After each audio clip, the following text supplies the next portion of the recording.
TIFU by sending a typo to a disabled child. So, I know a girl, she's 15, and I'm not quite sure what she has. But I do know she's developmentally stunted and is therefore mentally younger than she physically is. We'll be calling her Lisa, for simplicity's sake. She's the sweetest little girl I know. Heart of gold, extremely generous, and friendly. She's talented. And although her condition does slow down, she's very motivated. She's taken quite a liking to me. And her parents say she apparently doesn't stop talking about me at the dinner table. Or whenever she gets the chance. I think she sees me the same way younger kids find high schoolers cool. Or the way older siblings are perceived by their younger siblings. Either way, that's to say she values my opinion on cool things. She's recently taken an interest on building her own wardrobe. She didn't used to care much aside from preferring certain colors and prints. And her mother apparently bought most things for her.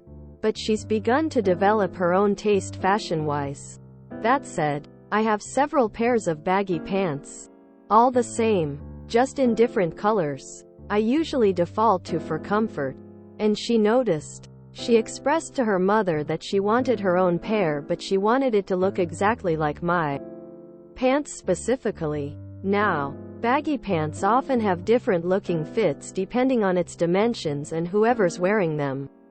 And after hours of her mother taking her to different shops, they weren't able to find one that looked just like mine did, and fitted on her exactly like mine did.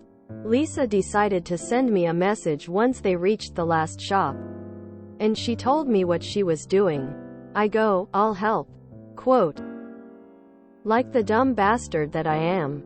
God, if I could just ask to turn back time, I would have tossed my phone and myself down a whale's colon, in the hopes that that would save me from the day's humiliation.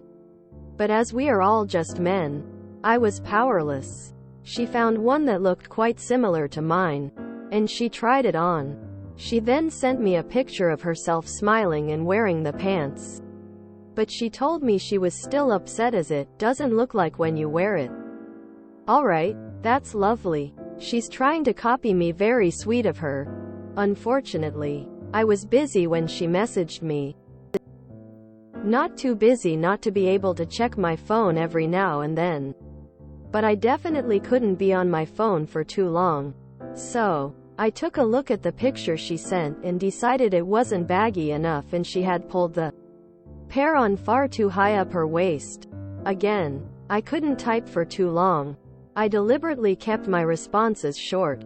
I responded, bigger, pull it down a lil too. Waistband should be around her belly button. Perfect, right? Wonderful advice from a guy she thinks is cool. But no, of course not. I placed my phone back into my pocket, happy with myself. I thought about wearing the pants that matched the color of what she had tried on when we meet again. God is not merciful. In fact, God is dead. He has forsaken us all. The second message never sent. Bigger. It's a single word and it sounds dry and uninterested. But surely sounding dry and uninterested in a conversation with a mentally stunted girl isn't too much a sin, right? That wasn't my sin, unfortunately. And it's probably time I should mention Lisa as a black girl. And a very dark-skinned one at that.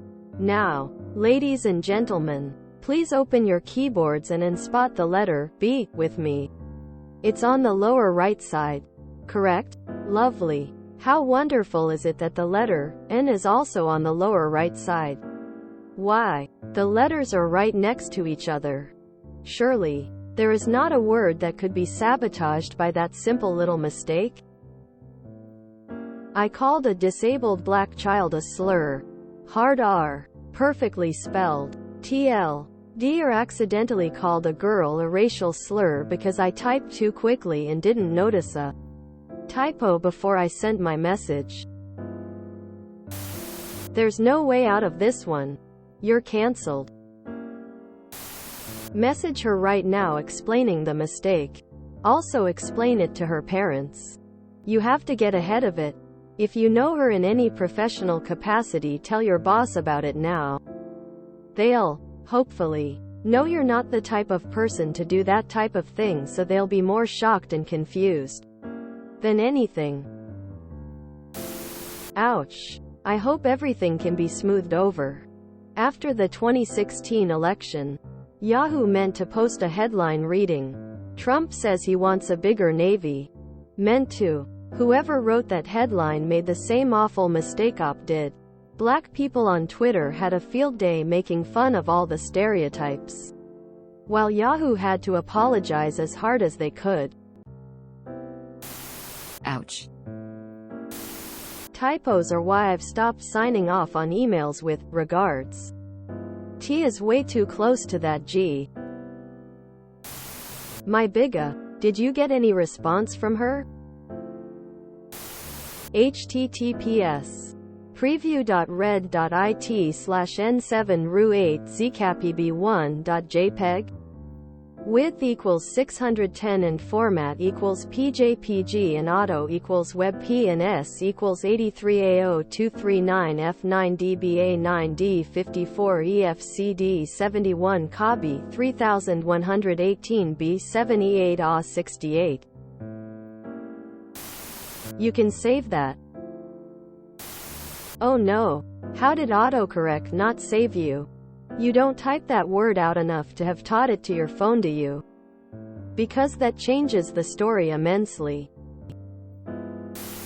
Exclamation mark GIF. For your autocorrect to do you dirty like that, it's a word you've typed out before. Yahoo Twitter moment. This is a situation where you instantly call the person to explain yourself. Not wait for the fallout while you post on Reddit. This child is probably really hurt and you're waffling about doing nothing about the mistake you made. Nut up and best just call to apologize. Explain the typo. Say you were too embarrassed to call at the time. There we go, problem solved. Some people don't type with autocorrect on all the time, people. It helps me keep my brain from becoming dumbed down. Oh dear. The natural inclination might be to recoil from this. But you gotta get out ahead of this one, emo. It's a completely ridiculous story. But if you don't try to explain it, they will definitely believe the blanks their mind fills in. Ah, yes. Happened to me when I tried to carelessly type nugget. Oh, damn. For whatever reason my thumb loves hitting J when it should hit N. This has not worked out well. Especially when I insist we should go to the new restaurant and I dash off the text quickly. Luckily my audience is full of techies who realize my mistake and simply riff on me. Do you mean Israeli food? Etc. We also agree that my phone is secretly anti-Semitic. If you enjoyed this video, please check out our playlists full of similar content. Epicaricast is like doom scrolling for your ears. Please like, share, and subscribe.